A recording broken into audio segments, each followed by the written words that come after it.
Vivien Leigh nació como Vivian Mary Hartley el 5 de noviembre de 1913 en el seno de una familia anglo-india acomodada. Su padre, Ernest Hartley, era un corredor de bolsa británico y su madre, Gertrude Yakier, era de ascendencia irlandesa y armenia. Desde muy joven, Leigh demostró un gran interés por la literatura y las artes escénicas, recitando poesía con frecuencia y participando en obras de teatro escolares. Se educó en colegios de monjas por toda Europa, incluyendo Francia, Italia y Alemania, lo que le proporcionó una perspectiva cosmopolita y fluidez en varios idiomas.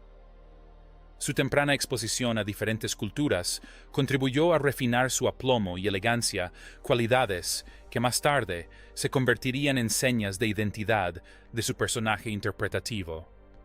Decidida a dedicarse a la actuación, Leigh se matriculó en la Real Academia de Arte Dramático de Londres. Aunque su estancia allí fue breve, sentó las bases de su disciplina y dedicación artística. Inicialmente interpretó pequeños papeles en películas británicas, ganando gradualmente reconocimiento por su singular combinación de fragilidad y pasión. El ascenso de Vivien Leigh al estrellato internacional fue meteórico.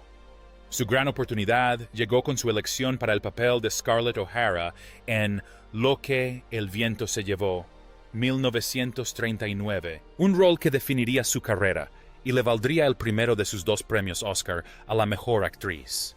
La elección de Leigh, una actriz británica relativamente desconocida para el papel de la típica dama sureña, fue controvertida en su momento.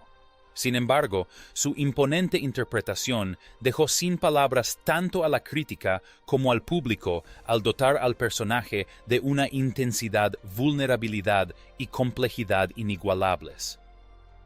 Su actuación convirtió a Scarlett en un personaje multidimensional, obstinada, astuta, encantadora y trágicamente humana. El éxito de Lo que el viento se llevó la catapultó a la fama mundial y la consagró como una de las actrices más solicitadas de su generación. La película se convirtió en un hito cinematográfico y la imagen de Leigh como Scarlett sigue siendo una de las más perdurables de la historia del cine. Uno de los aspectos más importantes de la vida personal y profesional de Leigh fue su relación con el aclamado actor británico Laurence Olivier. Los dos se conocieron mientras trabajaban en la película Fuego sobre Inglaterra, 1937, e iniciaron un apasionado romance a pesar de estar ambos casados. Finalmente, se divorciaron de sus respectivas parejas y se casaron en 1940. Juntos, formaron una de las parejas más glamurosas y talentosas de la historia del teatro. Su colaboración trascendió el matrimonio e incluyó numerosas producciones teatrales, entre ellas célebres interpretaciones de Hamlet, Macbeth, Antonio y Cleopatra y La Escuela del Escándalo. Si bien su trabajo conjunto en el escenario a menudo cosechó elogios de la crítica, su relación personal fue tumultuosa, marcada por los problemas de salud mental de Leigh y la presión de la fama. No obstante, su sinergia creativa enriqueció el mundo del teatro y estableció nuevos estándares para la interpretación de Shakespeare. El éxito de Leigh no se limitó a Lo que el viento se llevó. En 1951 realizó otra gira para impulsar su carrera con la obra Un tranvía llamado Deseo, interpretando a la emocionalmente frágil y delirante Blanche Dubois. El papel, que reflejaba muchas de sus propias luchas personales, demostró la capacidad de Leigh para encarnar personajes de profunda complejidad psicológica. Ganó su segundo premio Oscar por esta actuación, consolidando su estatus como una de las mejores actrices de todos los tiempos. A lo largo de su carrera, Leigh alternó entre el teatro y el cine. En el teatro deslumbró al público con producciones de Tito Andrónico, La piel de nuestros dientes y Tavarich. Esta última le valió un premio Tony en 1963. Su habilidad para transitar con fluidez entre la grandiosidad del teatro clásico y la intimidad de la actuación cinematográfica puso de manifiesto su excepcional versatilidad. Detrás de sus extraordinarias interpretaciones se escondía una vida de intenso sufrimiento personal.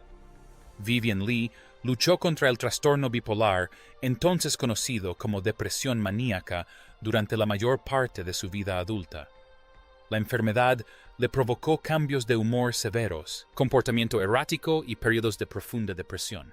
Estos episodios tensaron su matrimonio con Olivier e impactaron su carrera, lo que le hizo perder oportunidades y verse obligada a retirarse del teatro y el cine.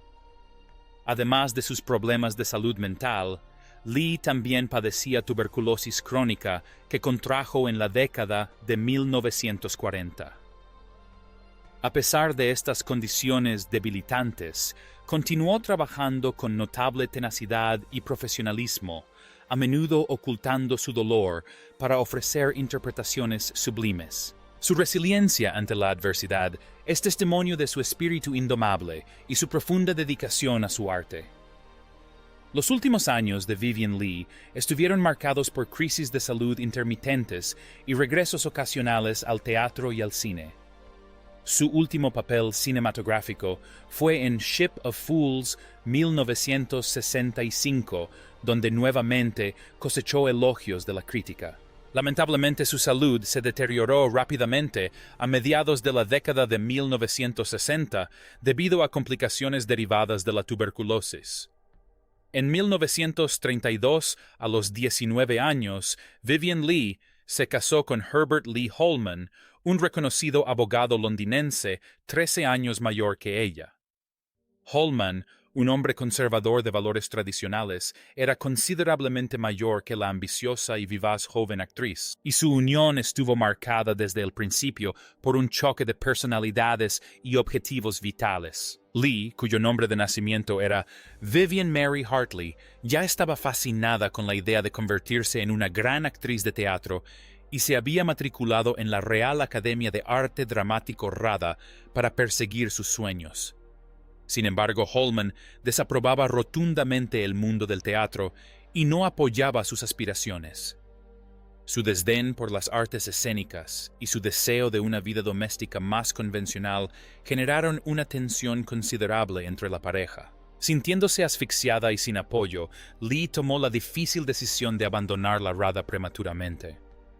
A pesar de sus diferencias, la pareja tuvo una hija, Suzanne, nacida en 1933.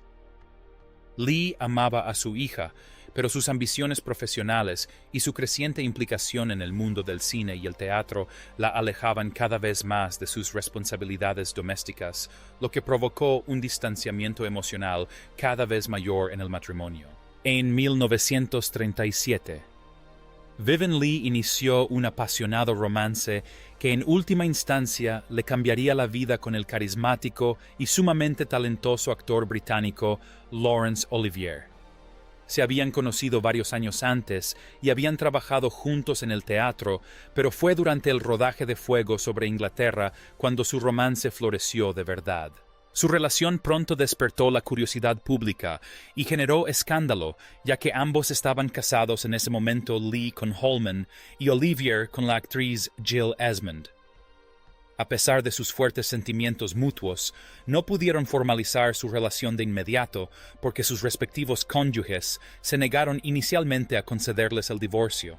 En aquel entonces, el divorcio aún estaba estigmatizado y era legalmente engorroso, y el clima social en Gran Bretaña hacía que la perspectiva de poner fin a un matrimonio por amor fuera una empresa controvertida y difícil.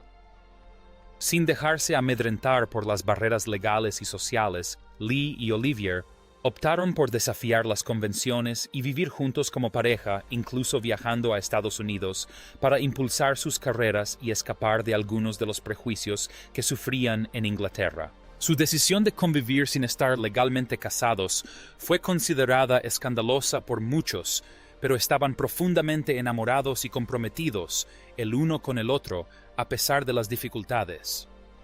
No fue hasta 1940, tras una larga y emocionalmente agotadora batalla legal, que tanto Leigh como Olivier finalmente obtuvieron el divorcio de sus respectivos cónyuges. Con el camino despejado, la pareja no perdió tiempo en formalizar su unión y se casaron el 31 de agosto de 1940 en una discreta ceremonia celebrada en Santa Bárbara, California. A la boda, que tuvo lugar durante su gira conjunta por Estados Unidos para una producción de Romeo y Julieta, asistieron solo unos pocos amigos cercanos, entre ellos Katharine Hepburn. Para el público, su matrimonio representaba la máxima expresión de glamour y brillantez teatral. Dos de los actores más venerados de Gran Bretaña se unieron no solo por el matrimonio, sino también por una pasión compartida por el teatro y el cine. Sin embargo, tras bambalinas, su relación distaba mucho de ser idílica. Las presiones de sus respectivas carreras, sumadas al comportamiento cada vez más errático de Vivien Leigh, posteriormente diagnosticado como trastorno bipolar, ejercieron una enorme presión sobre el matrimonio. Los intensos cambios de humor de Leigh, sus episodios de depresión y su inestabilidad emocional a menudo dificultaban la situación para Olivier, mientras que sus propias infidelidades y frustraciones agravaron la creciente brecha entre ellos. Aunque permanecieron juntos durante 2 décadas y protagonizaron varias producciones, su conexión personal se fue erosionando gradualmente bajo el peso de la enfermedad mental, la competencia profesional y la incompatibilidad personal. Vivien Leigh, una de las actrices más cautivadoras y talentosas del siglo XX, vivió una vida marcada por los devastadores efectos del trastorno bipolar, una enfermedad que en su época era poco comprendida y a menudo objeto de crueles malentendidos. Su enfermedad no se manifestaba simplemente a través de lágrimas esporádicas o arrebatos impredecibles. Más bien impregnaba cada rincón de su vida, tanto profesional como personal, a menudo de maneras profundamente dolorosas y destructivas. Sus cambios de humor podían ser feroces, convirtiendo a veces un día de ensayos en un campo de batalla emocional. Pero su trastorno también conllevaba otro conjunto de desafíos más íntimos, más tabú y mucho más difíciles de comprender para los demás. Impulsos abrumadores e incontrolables, especialmente en el ámbito de la intimidad y el deseo. Durante sus fases maníacas, Leigh se veía impulsada por una necesidad insaciable de conexión física, a veces desesperada, a menudo impulsiva y frecuentemente autodestructiva. Estos episodios no se limitaban a coqueteos casuales o citas secretas. Entre sus encuentros se incluían relaciones indiscriminadas con taxistas, repartidores e incluso completos desconocidos. En más de una ocasión se subía a un taxi y sin disimulo alguno se insinuaba al conductor. Su fama y atractivo difuminaban los límites entre la decencia y la obsesión. Al fin y al cabo era Scarlett O'Hara, una mujer que encarnaba el encanto y la seducción para toda una generación, y seguramente se preguntaban si alguna vez diría que no. Las aventuras amorosas de Leigh no se limitaban a los hombres. Había rumores silenciosos pero persistentes y algunos relatos confirmados de enredos románticos y sexuales también con mujeres. Su sexualidad parecía fluida e impulsada por un profundo anhelo más que por una preferencia, una necesidad de escapar de sentir, de aferrarse a algo real en medio de sus estados emocionales turbulentos. Estas aventuras no eran ocasionales, sino frecuentes, a veces varias en un solo día. No vivía una vida de indulgencia, sino más bien de compulsión. El trastorno le robaba la capacidad de encontrar paz o satisfacción, incluso en los momentos más íntimos. Durante una gira teatral por Australia, su esposo, Sir Laurence Olivier, presentó a un joven y prometedor actor llamado Peter Finch a su compañía. Olivier, siempre en busca de talentos y dedicado a perfeccionar el arte de la actuación, quedó cautivado por la presencia y el potencial de Finch y organizó una actuación con él en el escenario. Pero lo que comenzó como un gesto profesional pronto se convirtió en una traición personal. Finch y Leigh se embarcaron en un romance apasionado que Olivier no pudo ignorar ni detener. Para entonces, alrededor de 1948, Olivier, aunque públicamente seguía mostrándole lealtad, estaba emocionalmente agotado. Había soportado años de los intensos cambios de humor, los arrebatos violentos y las infidelidades compulsivas de Lee. Su estado lo había extenuado y comenzó a sentir una mezcla de resignación y alivio. En la intimidad admitió a sus amigos más cercanos que ya no era capaz de satisfacer sus necesidades ni emocionales ni físicas. Sus apetitos tanto emocionales como sexuales se habían vuelto insaciables y su amor se había debilitado bajo el peso del caos constante. Años después, Peter Finch reflexionó sobre su relación con Vivien Leigh, describiéndola como una experiencia similar a la embriaguez, un estimulante tan fuerte y adictivo como cualquier droga, afirmó. Al principio quedó cautivado, incapaz de resistirse a su encanto, belleza e intensidad, pero con el tiempo, él también se agotó. Lo que antes había sido pasión comenzó a sentirse como una enfermedad.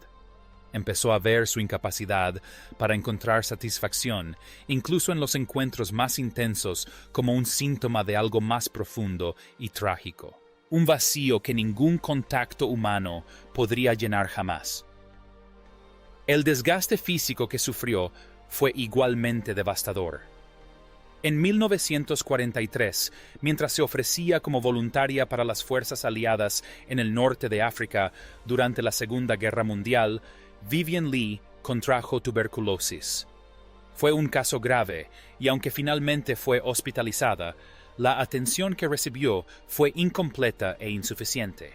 En 1944, los médicos creyeron que se había recuperado y le dieron el alta.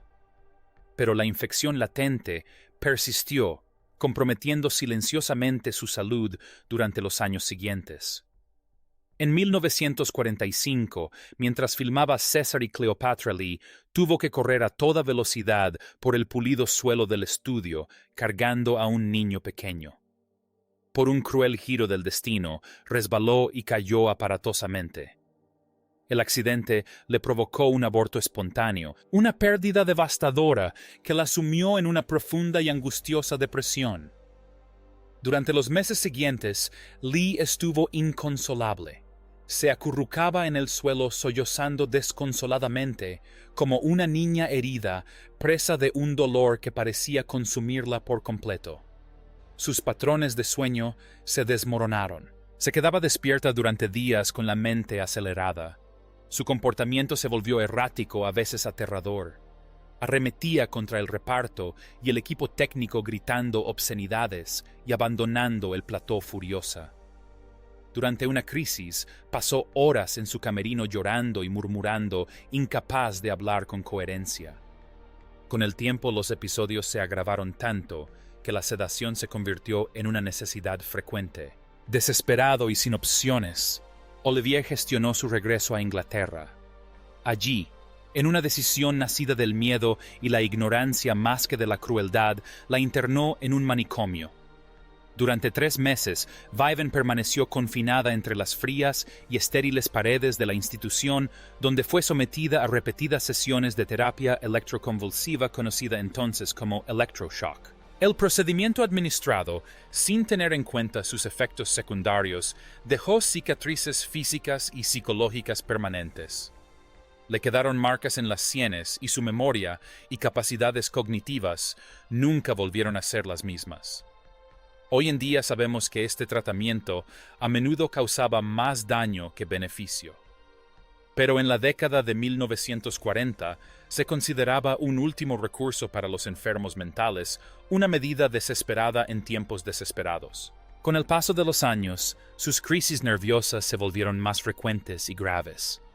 En un episodio particularmente aterrador, Lee salió de su casa desnuda y vagó por las calles de Londres antes de entrar en un parque público completamente ajena a las implicaciones sociales y personales de su estado.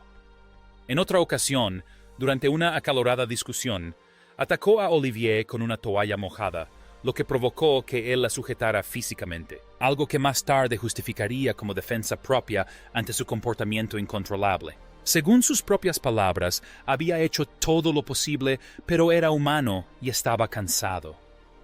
Tras más de 20 años de matrimonio, la relación entre Vivien Leigh y Laurence Olivier finalmente se rompió. El desgaste emocional de convivir con su enfermedad resultó insoportable. Olivier rehizo su vida con la actriz Joan Plowright, con quien se casaría más tarde. Lee, con el corazón roto pero aún anhelando compañía, inició una relación apasionada aunque inestable con el actor Jack Marvel. Aunque nunca volvió a casarse, Marvel demostró ser una fuerza amable y estabilizadora en sus últimos años. Olivier, sintiendo una persistente sensación de lealtad o culpa según se cuenta, le dijo a Marvel: «Cuida de ella», sabiendo que la enfermedad de Lee nunca tendría cura definitiva, sino que solo podría controlarse con amor, paciencia y compasión. Lee se desplomó en el suelo de su habitación la noche del 7 de julio de 1967 y fue encontrada muerta por Marvel. Fue incinerada en el crematorio de Golders Green y sus cenizas fueron esparcidas en un lago de Sussex.